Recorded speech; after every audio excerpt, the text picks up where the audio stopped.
अस्सलामुअलैकुम नाज़रीन, JN news HD के साथ मैं हूं नाइला भट्टी। नजर डालते हैं आज की अहम खबरों पर।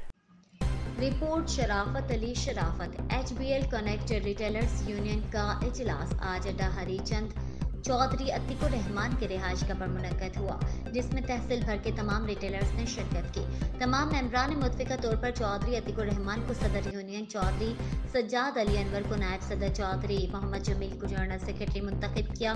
तमाम रिटेलर्स ने अपने अपने मसाइल से आगाह किया और मुख्तलिफ मसाइल पर बातचीत हुए। यूनियन के अहदेदारान ने तमाम मामलात को मिल बैठ कर हल करने की यकीन दहानी करवाई।